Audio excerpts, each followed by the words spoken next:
Avui ens acompanya el balsaranyenc de 23 anys, Marc Comabella. Ell és el director de la sèrie Altafulla, Tot és possible, que veurà la llum el diumenge 27 de desembre a la Sala Gran del Cursal. Una sèrie amb pressupost zero i que ha aconseguit concentrar a més de 200 persones. Bona tarda, Marc. Bona tarda. Primer de tot, com es fa això, no?, d'iniciar un projecte amb pressupost zero i convertir-lo en una sèrie professional?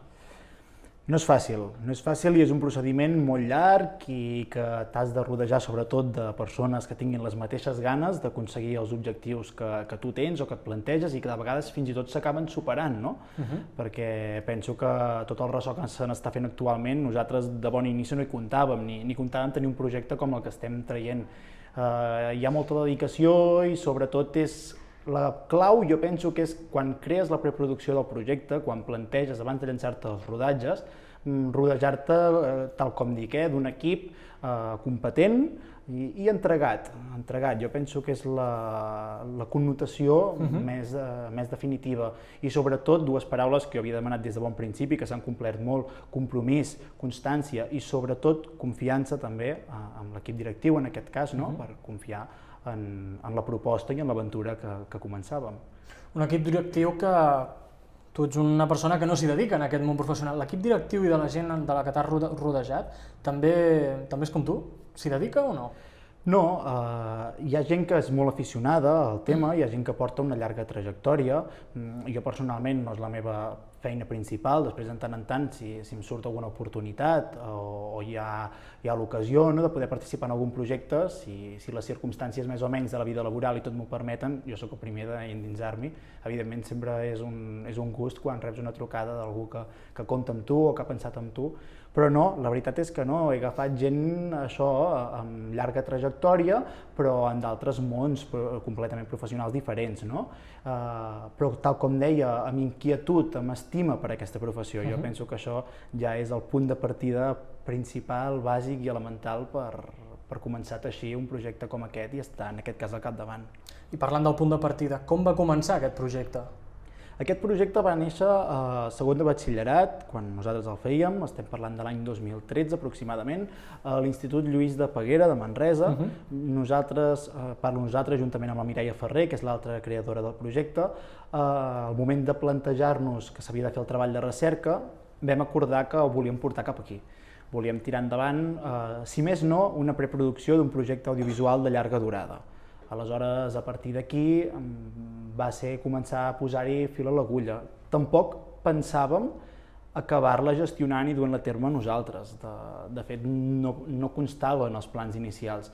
Però a poc ens vam anar engrescant, és un projecte que ens vam fer molt nostre, evidentment, quan hi dediques tantes hores passa a ser a part de tu, tots aquests personatges, totes aquestes històries, totes aquestes vivències. I a partir d'aquí, doncs, repte principal de tot el projecte, no? Per què no ho tirem endavant nosaltres? 2013 i ara ens trobem ja a acaballes de 2020. 7 anys, gairebé, no, més de 7 anys en realitzar aquest projecte. Què ha passat tant de temps perquè hagi de veure la llum ara? Molt temps. A veure, com us dic, és un projecte que era l'òpera prima meva com a director, però també per molts, pràcticament tot l'equip. I més en un projecte d'aquestes característiques, que no estem parlant d'un curtmetratge, sinó estem parlant d'una minissèrie que en total són 3 hores de metratge. Aleshores era un volum important i tot això ha suposat el seu temps. Sobretot, la principal causa d'aquesta dilatació ha sigut per mancança de recurs econòmic. Hem pogut aconseguir molt poc patrocinador, costa molt també quan presentes un projecte amb les característiques que el presentes, no? A més, és una inventiva molt nova, molt petita d'un bon principi, no? També. I això a poc ha sigut anar agafant renom i anar agafant confiança fins que hem pogut tenir ajudes com Maeso o algun altre patrocinador o inclús a nivell personal, aportacions que han pogut permetre tenir un coixí perquè, sobretot des de producció, que ho gestiona l'Arcadi Soler, poguéssim tirar endavant cadascuna de les etapes corresponents. Ja us dic, sobretot això, vam finalitzar els rodatges, que ens vam quedar pràcticament a zero en quant al pressupost. Jo tenia claríssim que la postproducció havia de ser professional, perquè quan treballes en un projecte que de per si té característiques que et poden flaquejar a vegades en certs punts, necessites a darrere un treball professional que et faci màgia i que et faci brillar aquesta feina, no? Tot i que dius això, hi ha hagut pocs patrocinadors, però estem parlant de que al voltant de més de 200 persones han estat involucrades d'una manera o d'una altra dins d'aquest projecte. Com es fa això? Quan tu li dius a la gent, vols venir aquí a fer alguna cosa a pressupost zero sense cobrar? Per això us dic que és molt difícil. Jo a vegades ara t'intentaria contestar la pregunta i penso, tampoc sé com ho hem aconseguit, no? Però realment és una professió que jo penso que poc o molt a tothom li encurioseix. Ja sigui participar d'extra, ja sigui veus la televisió en lloc i tens l'oportunitat de participar-hi. En general, segur que també hi ha excepcions, però en general crida l'atenció, fa gràcia, no? Aleshores, a partir d'aquí, partint d'aquesta base tan elemental, jo penso que la gent s'ha involucrat perquè han vist que era un projecte amb cara i ulls. Jo també hem anat a trucar a la porta, sobretot a llocs, a grups de teatre, gent de grups de teatre, gent que ja de per si es mou en l'àmbit. I clar, és un projecte que jo penso que tampoc et sorgeix l'oportunitat cada dia de participar-hi, no? Perquè sí que hi ha molts grups que fan obres de teatre, sí que hi ha gent que fa curtmetratges, etc, però que et proposin entrar a formar part de l'equip d'una sèrie, vaja, almenys jo no conec massa ningú del meu entorn que li hagi passat i hem creat també una mica aquesta oportunitat diferent. Una sèrie que s'estrenarà el diumenge 27 a la Sala Gran del Cursal. La veurem també a la petita pantalla? Hi estem treballant. Ara nosaltres, de fet, i sobretot des de producció, que és on s'estan fent aquests contactes per veure on pot arribar, d'entrada nosaltres ens estem centrant a fer les dues presentacions presencials. La primera d'elles, com molt bé dius, serà aquest diumenge 27 al Cursal de Manresa i el diumenge de la setmana vinent, el 3 de gener, serem a Altafulla, in situ, al mateix poble, protagonista dels nostres exteriors. I en principi amb aquestes dues presentacions presencials tancaríem les estrenes, diguéssim, de reproducció directa. A partir d'aquí estem treballant a través de productores, a través de contactes amb algunes televisions, el possible feedback perquè pogués acabar apareixent de cara al 2021 a la petita pantalla. Està el cas del dia a dia i de seguida que tinguem informació 100% oficial nosaltres la comunicarem a les xarxes, als mitjans de comunicació també us ho farem saber, etc.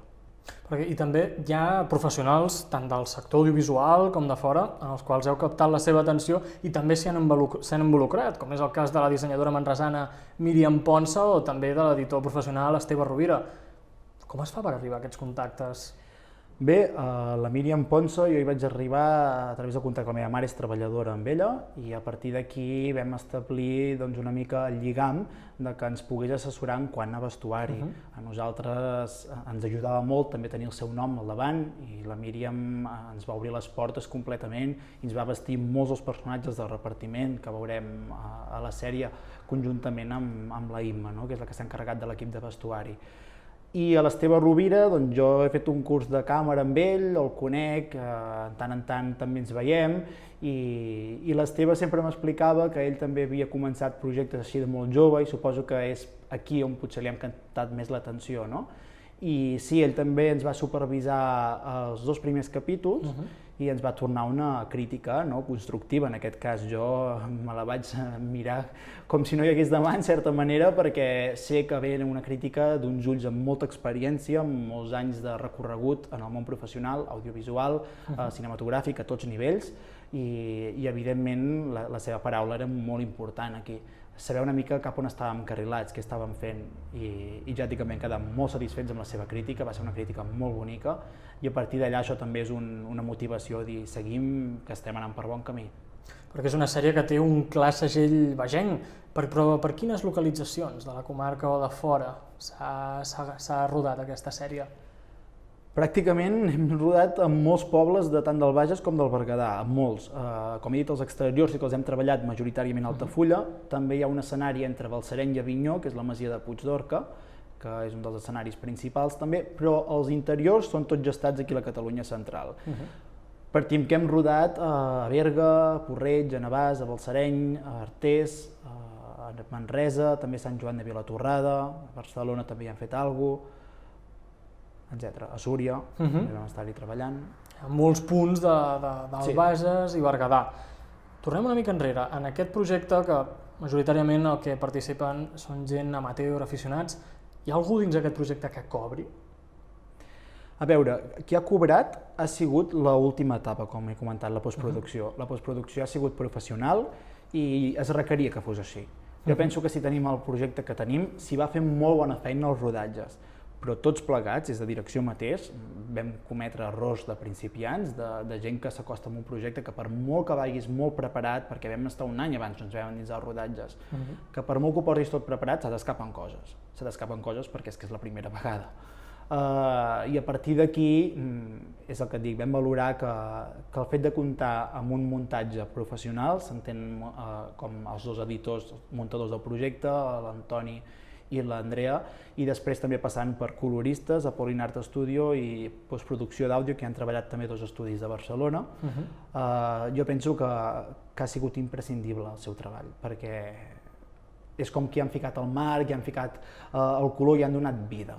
I han fet la màgia que de vegades et requereix, no? A aquest punt tocaves, tens el material, però tens tot el material neutral, i ells també enginyosament hi han treballat amb l'equip directiu, un feedback total. Nosaltres també no hem parat aquests últims mesos fins a tenir allò que buscàvem, no? I penso que ens hi hem acostat molt. És vocació el que estàs fent per aquesta sèrie o tu et vols dedicar a una altra cosa?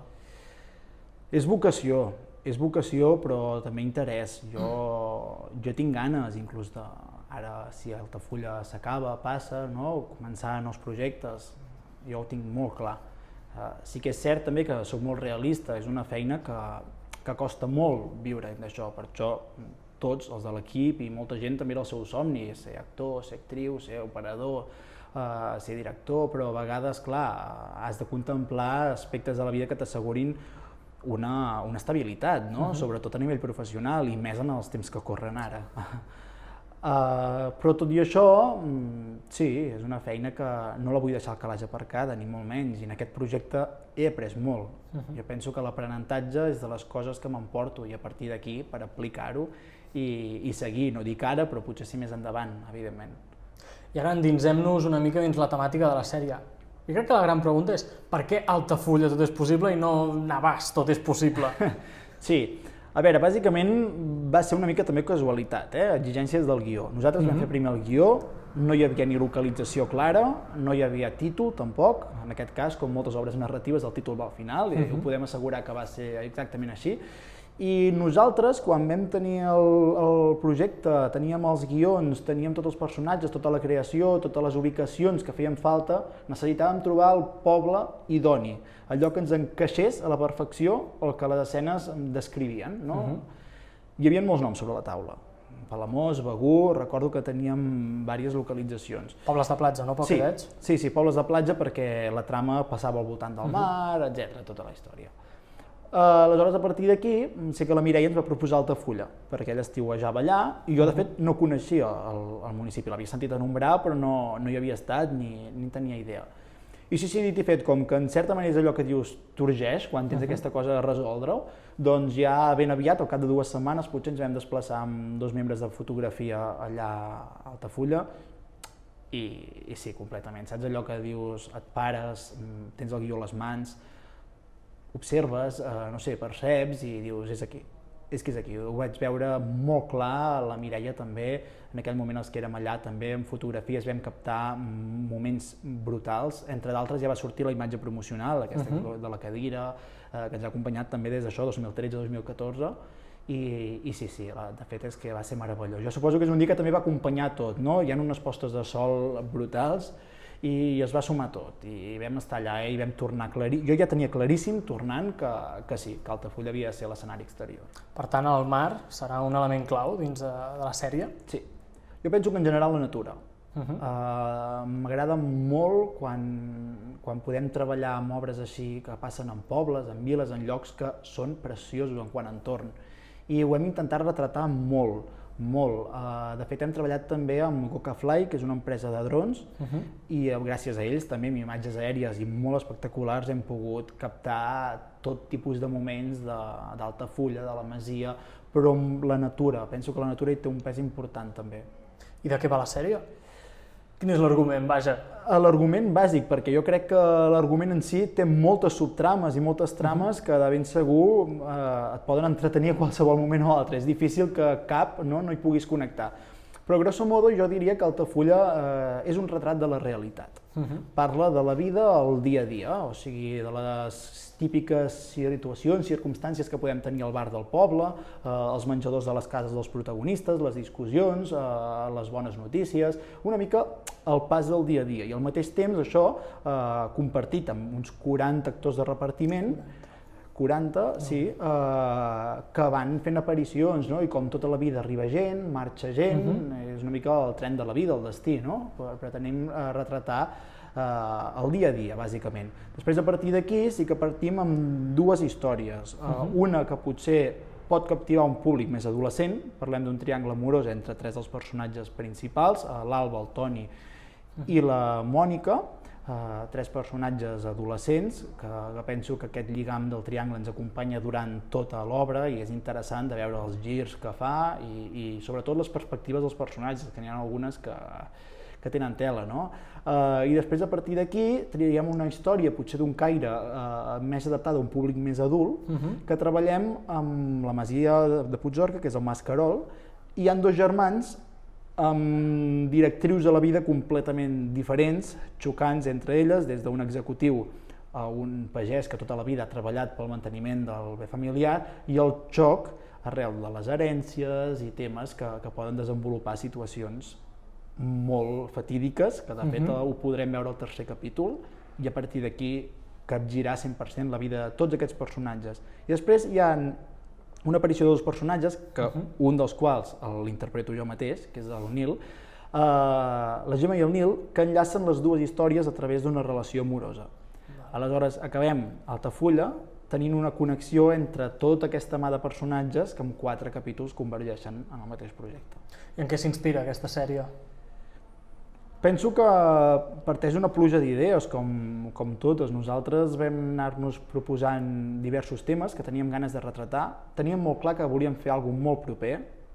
No consideraria que és un projecte innovador.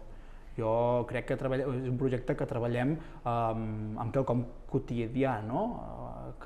Jo sobretot el que volia fer és que la gent es sentís identificada amb escenes del seu dia a dia. I que no surti ningú sense dir, ostres, realment en cap moment m'hi he vist, que tothom tingui algun punt, algun personatge que pugui empatitzar amb ell. Hi ha una gamma molt extensa, en quant a personalitats, en quant a caràcters, en quant a maneres de fer, en quant a directrius, en quant a pensaments, en quant al tarannà en general. O sigui, parlem d'una sèrie de la qual la gent podrà identificar-se amb situacions quotidianes, diguem-ne. Jo penso que sí. En absolut, quasi m'atreviria a afirmar-ho, que poc o molt, a una o altra, tothom trobarà un punt de connexió. I aquest és el reclam que utilitzeu? Sí. I és una sèrie, corregeix-me si no m'equivoco, són uns 6 capítols d'uns 40 minuts aproximadament. 4. 4 capítols? 4 capítols. D'uns 40 minuts aproximadament. No us veu replantejar en algun moment de la creació del projecte que ara potser els vídeos, el que demana la gent són vídeos curts, directes i ràpids. En canvi, això és un projecte completament diferent.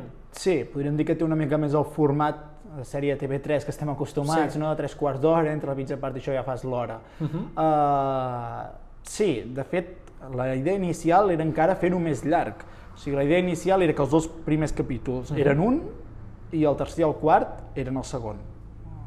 Era una estructura de 2 capítols.